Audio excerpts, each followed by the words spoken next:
भगवान विष्णु को भक्तवत्सल कहा जाता है। उन्होंने समय समय पर भक्तों और सृष्टि की रक्षा के लिए अवतार लिए। श्री कृष्ण भगवान विष्णु के 8वें अवतार हैं। श्री कृष्ण का जन्म मथुरा में भाद्र मास की अष्टमी तिथि को रोहिणी नक्षत्र में हुआ था। पृथ्वी पर जब कंस के अत्याचार बढ़ गए तो पृथ्वी गो रूप धारण कर ब्रह्मा जी के समक्ष गई और कहने लगी कि प्रभु, अब मैं असुरों के अत्याचारों से व्याकुल हो गई हूँ। अब उनके अत्याचार असहनीय हो गए हैं। ब्रह्मा जी पृथ्वी को भगवान शिव के पास ले गए। भगवान शिव कहने लगे कि तुम्हारे कष्ट के निवारण हेतु भगवान विष्णु शीघ्र यदुवंश में धर्मात्मा और भगवान के भक्त वासुदेव की पत्नी देवकी के गर्भ से अवतार लेंगे। शेष जी भगवान के बड़े भाई के रूप में पहले अवतार लेंगे और भगवान की माया यशोदा के गर्भ से उत्पन्न होगी। श्री कृष्ण का जन्म मथुरा में कंस के कारागार में हुआ था। कंस श्री कृष्ण की मां देवकी का भाई और श्री कृष्ण का मामा था। देवकी कंस की बहन थी।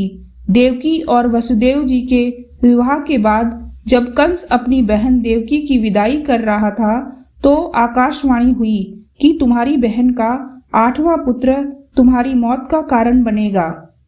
कंस तो देवकी को मारना चाहता था, परंतु वसुदेव जी ने वादा किया कि वो अपनी सभी संतानों को उसे सौंप देंगे। वसुदेव जी कहने लगे कि आकाशवाणी के अनुसार देवकी का 8वां पुत्र तुम्हारा शत्रु है। मैं जन्म लेते ही अपने सभी बालकों को तुम्हें सौंप दूंगा। तुम जैसे चाहो वैसे उनसे अपनी रक्षा करना। मैं उसमें हस्तक्षेप नहीं करूंगा। कंस ने वसुदेव जी की बात मान ली और देवकी का वध नहीं किया और दोनों को कारागार में बंद कर दिया। जब वसुदेव जी अपनी पहली संतान को लेकर कंस के पास गए तो कंस उनके सत्य भाव से प्रसन्न हुआ और कहने लगा कि इस बालक को तुम वापस ले जाओ, क्योंकि आकाशवाणी के अनुसार तुम्हारा 8वां पुत्र मेरा शत्रु है। वसुदेव जी उस बालक को वापस ले गए। स्वर्ग के देवता विचार करने लगे कि इस तरह कंस के पापों का घड़ा कैसे शीघ्र भरेगा। उन्होंने नारद जी को कंस के पास भेजा। नारद जी का कंस बहुत सम्मान करता था। नारद जी ने कंस को भड़का दिया कि वसुदेव देवकी, नंद, यशोदा और सभी यदुवंशी देवताओं के अंश है और तुम्हारी मृत्यु की कामना करते हैं। कंस को भड़काकर नारद जी चले गए। कंस ने यदुवंशियों को देवता मानकर उन्हें अनेक प्रकार के कष्ट देने शुरू कर दिए। उसने जब देवकी के 6 पुत्रों का भी वध कर दिया तो भगवान विष्णु का तेज देवकी के गर्भ में प्रविष्ट हुआ। कंस के अत्याचार जब मथुरा वासियों पर बढ़ गए तो भगवान ने योग माया को आदेश दिया कि तुम सब गोपों और गौओं के साथ गोकुल चली जाओ और जो अंश देवकी के गर्भ में स्थापित है उसे वसुदेव की दूसरी पत्नी रोहिणी के गर्भ में स्थापित कर दो। रोहिणी के पुत्र का नाम संकर्षण होगा। तू स्वयं माता यशोदा के गर्भ में उत्पन्न होना। मैं तुम्हें वर देता हूँ कि तुम सबको मनोवांछित फल देने वाली होगी और पृथ्वी पर लोग तुम्हें काली, दुर्गा, वैष्णवी, नारायणी आदि कई नामों से पुकारेंगे। योग माया ने पृथ्वी पर भगवान के कहे अनुसार सब व्यवस्था कर दी और स्वयं यशोदा के गर्भ में स्थापित हो गई। भगवान विष्णु स्वयं देवकी के गर्भ में जा बैठे। भगवान के तेज से देवकी के मुख पर एक अलौकिक शोभा आ गई। उस तेज को देखकर कंस समझ गया कि उसका संहार करने के लिए भगवान प्रकट होने वाले हैं। कंस सोचने लगा कि अगर वह देवकी को मारता है तो महापाप होगा। एक तो वह स्त्री है और दूसरी गर्भवती और तीसरी उसकी बहन है। उठते बैठते खाते पीते कंस इसी ध्यान में मग्न रहता कि भगवान मेरा संहार करेंगे।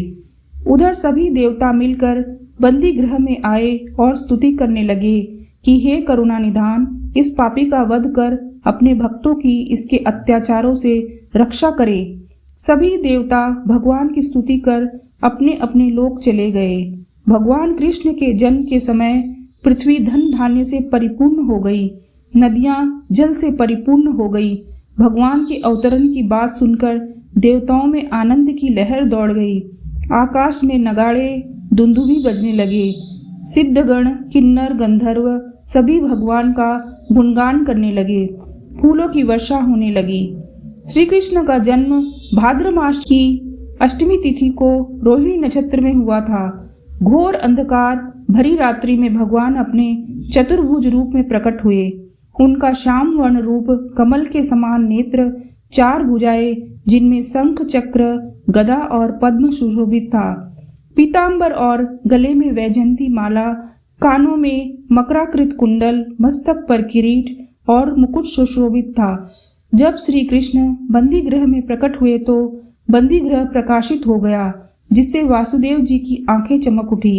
उन्होंने श्री हरि को पुत्र रूप में प्रकट देखकर ब्राह्मणों को 1000 गाय दान करने का संकल्प किया और भगवान की स्तुति की। वासुदेव जी कहने लगे, कंस ने मेरे 6 पुत्रों और आपके भाइयों का वध कर दिया है। अब आपके जन्म लेने का समाचार मिलते ही वह आपको मारने के लिए दौड़ा चला आएगा। वसुदेव जी के बाद देवकी ने भगवान की स्तुति की और कहने लगी कि जब से कंस को पता चला है कि आप उसका वध करेंगे, उसने हमें बहुत से कष्ट दिए हैं, उससे हमारी रक्षा करें। जब जान लेगा कि आपने अवतार लिया है तो उसी क्षण आपको मारने के लिए दौड़ेगा। आप ऐसा यत्न करें जिससे उसे यह भेद ज्ञात न हो।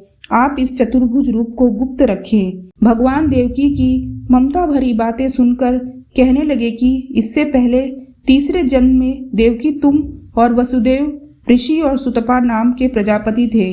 दोनों ने 12,000 वर्ष तक तपस्या की। तुम दोनों ने मेरी घोर तपस्या की थी। तुम्हारी तपस्या से प्रसन्न होकर मैं इस चतुर्भुज रूप में प्रकट हुआ था। जब मैंने तुमको वरदान मांगने को कहा तो तुमने कहा कि मैं आपके जैसा पुत्र चाहती हूँ। इस वरदान के फलस्वरूप श्री कृष्ण वासुदेव और देवकी के पुत्र रूप में जन्म लिया।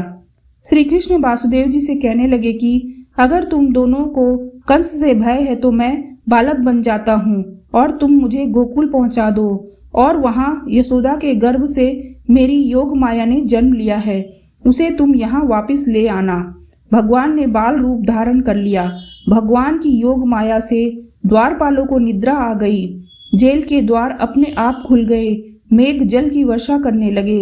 मेघों के जल से श्री कृष्ण को भीगने से बचाने के लिए 1000 फन वाले शेष जी बाल कृष्ण के ऊपर साया किए पीछे पीछे चलने लगे। वासुदेव जी जब भगवान को लेकर आए तो यमुना नदी में प्रभु के चरण स्पर्श करने के लिए ऊंची ऊंची लहरें उठने लगी, जिससे वासुदेव जी घबरा गए। पिता को घबराया देखकर प्रभु ने अपना एक पैर बाहर निकाला, जिसके स्पर्श से यमुना जी ठहर गई। भगवान की लीला देखकर वसुदेव जी प्रसन्न हुए। वसुदेव जी जब गोकुल पहुंचे तो भगवान की माया से सब गाढ़ी निद्रा में सो रहे थे। वसुदेव जी ने भगवान को यशोदा के पास सुला दिया और स्वयं योग माया को लेकर बंदी गृह वापस आ गए। यशोदा प्रसव की पीड़ा के कारण अचेत हो गई थी, इसलिए उन्होंने कुछ भेद नहीं जाना। जब उन्होंने आंखें खोली तो अपने पास पुत्र को सोता हुआ पाकर प्रसन्न हुई। वसुदेव जी जब पुनः कारावास में आ गए तब जेल के किवाड़ अपने आप बंद हो गए। देवकी के पास आते ही कन्या ने रोना शुरू कर दिया। भगवान ने अपनी योग माया से पहरादारों को जगा दिया और बच्चे का रुदन सुनकर उन्होंने कंस को बता दिया कि देवकी का 8वां बालक उत्पन्न हो गया है। इतना सुनते ही कंस जेल में जा पहुंचा। कंस को देखकर देवकी विनती करने लगी कि इस बार मेरे कन्या हुई है और सूरवीर कन्या की रक्षा करते हैं, इसलिए भाई तुम इसकी रक्षा करो। कंस ने उसकी एक न सुनी और कन्या को उठाकर जो ही उसने शिला पर घुमाकर पटकना चाहा, कन्या आकाश में चली गई और कहने लगी कि मुझे मारकर तुम्हें क्या मिलेगा? कंस, तुम्हें मारने वाला कहीं और पैदा हो चुका है। योग माया की बात सुनकर कंस चिंतित हो गया कि आकाशवाणी उल्टी कैसे हो गई। उसने देवकी और वसुदेव को छोड़ दिया, क्षमा मांगकर आदर पूर्वक घर पहुंचा दिया। कंस ने निर्देश दिया कि मेरा शत्रु कहीं पैदा हो चुका है। कंस ने उस समय जितने भी बालक वहां पैदा हुए थे सबको मार देने का आदेश दिया। तो दोस्तों, यह थी श्री कृष्ण के जन्म की कथा।